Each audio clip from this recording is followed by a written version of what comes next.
Hello all, ಎಲ್ಲರಿಗೂ ನಮಸ್ಕಾರ. Welcome to Ragini ಮನೆ ಅಡುಗೆ ಕುಕಿಂಗ್ ಚಾನಲ್. ಇವತ್ತು ನಾಟಿ ಸ್ಟೈಲ್ ನಾಟಿ ಕೋಳಿ ಫ್ರೈ ಮಾಡೋದು ಹೇಗೆ ಅಂತ ನೋಡೋಣ ಬನ್ನಿ. ಬೇಕಾಗುವ ಸಾಮಗ್ರಿಗಳು: ಅರ್ಧ ಕೆಜಿ ನಾಟಿ ಕೋಳಿ, 2 ಆನಿಯನ್ ಮತ್ತು 2 ಟೊಮ್ಯಾಟೋನ ಸಣ್ಣದಾಗಿ ಚಾಪ್ ಮಾಡಿ ಇಟ್ಕೊಂಡಿದ್ದಾರೆ, ಅರಿಶಿಣ ಪುಡಿ, 1 ಕಪ್ ಅಷ್ಟು ಕೊತ್ತಂಬರಿ ಸೊಪ್ಪು, 4 ಮೆಣಸಿನಕಾಯಿನ ಕಟ್ ಮಾಡಿ ಇಟ್ಕೊಂಡಿದ್ದಾರೆ, 2 ಸ್ಪೂನ್ ಖಾರದ ಪುಡಿ, ಇದು ಮನೆಯಲ್ಲೇ ಮಾಡ್ಕೊಂಡಿರೋ ಮಟನ್ ಸಾಂಬಾರು ಪುಡಿ, ಇದಿಲ್ಲ ಅಂದರೆ ಅಚ್ಚ ಖಾರದ ಪುಡಿ ಮತ್ತು ಧನಿಯಾ ಪುಡಿನ ಮಿಕ್ಸ್ ಮಾಡಿ ಹಾಕೋಬೇಕು, ಎಣ್ಣೆ, ರುಚಿಗೆ ತಕ್ಕಷ್ಟು ಉಪ್ಪು. ಗ್ಯಾಸ್ ಆನ್ ಮಾಡಿ ಒಂದು ಬಾಣಲಿನ ಕಾಯಕ್ಕಿಟ್ಟಿದ್ದಾರೆ, ಇದಕ್ಕೆ ಎಣ್ಣೆ ಹಾಕೋಬೇಕು. ಎಣ್ಣೆ ಕಾದ್ಮೇಲೆ ಹಸಿಮೆಣಸಿನಕಾಯಿ,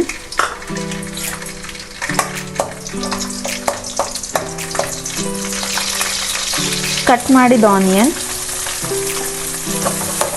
ಈರುಳ್ಳಿ ಗೋಲ್ಡನ್ ಬ್ರೌನ್ ಬಂದಮೇಲೆ ಕಟ್ ಮಾಡಿ ಇಟ್ಕೊಂಡಿದ್ದ ಟೊಮ್ಯಾಟೊ, ರುಚಿಗೆ ತಕ್ಕಷ್ಟು ಉಪ್ಪು, ನೀಟಾಗಿ ಫ್ರೈ ಮಾಡ್ಕೋಬೇಕು. ನೀಟಾಗಿ ಫ್ರೈ ಆದಮೇಲೆ 1 ಚಿಟಿಕೆಯಷ್ಟು ಅರಿಶಿಣ ಪುಡಿ.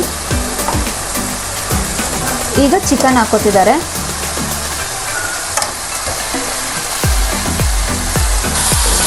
ಚಿಕನ್ ಚೆನ್ನಾಗಿ ನೀರು ತುಂಬೋವರೆಗೂ ಫ್ರೈ ಮಾಡ್ಕೋಬೇಕು.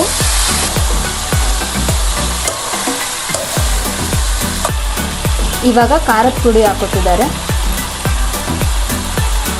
ಇದು ಮನೆಯಲ್ಲೇ ಮಾಡಿರೋ ಖಾರದ ಪುಡಿ, ಮಟನ್ ಸಾಂಬಾರಿಗೆ, ಚಿಕನ್ ಸಾಂಬಾರಿಗೆಲ್ಲ ಯೂಸ್ ಮಾಡ್ತಾರೆ. ಇದು ಇಲ್ಲ ಅಂತ ಅಂದರೆ ಅಚ್ಚ ಖಾರದ ಪುಡಿ ಮತ್ತು ಧನಿಯಾನ ಪೌಡರ್ ಮಾಡಿ ಹಾಕೋಬೋದು. ಈಗ ನೆಕ್ಸ್ಟ್ ನೀರು ಹಾಕೋಬೇಕು. ಚಿಕನ್ ಬೇಯೋದಕ್ಕೆ ಎಷ್ಟು ನೀರು ಬೇಕು ಅಷ್ಟು ಮಾತ್ರ ಹಾಕೊಂಡ್ರೆ ಚೆನ್ನಾಗಿರುತ್ತೆ.